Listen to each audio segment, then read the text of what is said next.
দিনের পর দিন রিধিতার ওপর অত্যাচার যেন বাড়তেই থাকে। হঠাৎ করে একদিন মালতী দেবীর হার্ট অ্যাটাক হয়ে যায়। আর সে সময় আকাশ বাড়িতে ছিল না। আকাশ কোনো এক জরুরি কাজে শহর থেকে বাইরে গিয়েছিল। তাই রিধিতা আকাশকে ফোন না করে তার বাবাকে ফোন করে। রিধিতা তার বাবার সাহায্য নিয়ে মালতী দেবীকে একটা নার্সিং হোমে নিয়ে যায়। এখানে নেওয়া মাত্রই মালতী দেবীর চিকিৎসা শুরু হয়ে যায়। রিধিকা ডাক্তার বাবুকে বলেন, আমার শাশুড়ি মায়ের যেন কিচ্ছু না হয়, আপনাকে আমার শাশুড়ি মাকে সারিয়ে তুলতেই হবে। রিধিতার কথা শুনে সেখানে থাকা ডাক্তারগুলো ভালোভাবে মালতী দেবীর ট্রিটমেন্ট শুরু করে দেন। কিন্তু মালতী দেবীর শরীর খুব খারাপ হওয়ায় সেখানকার ডাক্তাররা সেখানে বিদেশ থেকে ডাক্তার নিয়ে আসেন। ফরেনার ডাক্তারের অধীনে মালতী দেবীর ট্রিটমেন্ট চলতে থাকে। কয়েকদিনের মধ্যেই মালতী দেবী কিছুটা সুস্থ হয়ে ওঠেন। রিধিতা আকাশকে ফোন করে জানালে আকাশ তাৎক্ষণিক সেখানে চলে আসে।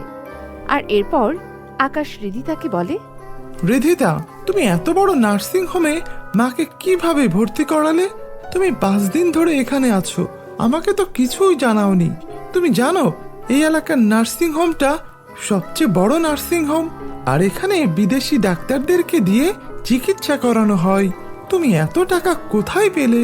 রিধিতা আকাশের প্রশ্নের উত্তরে কিচ্ছু বলে না। ঠিক সে সময় সেখানেই রিধিতার মা বাবা উপস্থিত হন। রিধিতার বাবা মাকে দেখে আকাশ তো আরো বেশি পরিমাণে অবাক হয়ে যায়, কারণ এবার রিধিতার মা বাবার পোশাক সম্পূর্ণ আলাদা ছিল। আকাশ কিছুতেই বুঝতে পারছিল না যে এসব কি হচ্ছে। আকাশ কিছু বলতে যাবে তখনই সেই হাসপাতালের একজন বড় ডাক্তার মোহন বাবুকে স্যালুট করে। আকাশ কিছু বুঝতে পারছে না। বাবা আকাশ, আমি তোমার মতো একজনকে জীবনে পেয়ে খুব খুশি। আমি তোমার পরীক্ষা নেব বলে এতদিন তোমার কাছে আমার পরিচয়টা গোপন রেখেছি। আমি ভেবেছিলাম তোমার মায়ের সেবা যত্ন করে তোমার মায়েরও মন জয় করে নেব। আসলে আমার বাবা মাধবপুর গ্রামের জমিদার। রিধিতা তার পরিবারের সবকিছুই আকাশকে জানায়। সবকিছু শুনে আকাশ মনে মনে রিধিতাকে নিয়ে গর্ব করে। এত বড় ধনী পরিবারের মেয়ে হয়েও সে এতদিন গ্রামের মেয়েদের মতোই থেকেছে। রিধিতার মনে বিন্দুমাত্র অহংকার নেই বলে আকাশও খুব খুশি হয়। আকাশের মা সুস্থ হলে আকাশ তার মাকে সবকিছু জানায়। সবকিছু শোনার পর মালতী দেবীও তার নিজের ভুল বুঝতে পারে আর বলে, তুমি আমায় ক্ষমা করে দাও বৌমা, আমি না জেনেই তোমায় অনেক অপমান করেছি। আর সত্যি বলতে যেদিন আমি অসুস্থ হয়ে পড়েছিলাম, তুমি যেভাবে আমায় নিয়ে টেনশন করেছিলে, তখনই তুমি আমার মন জয় করে নিয়েছো।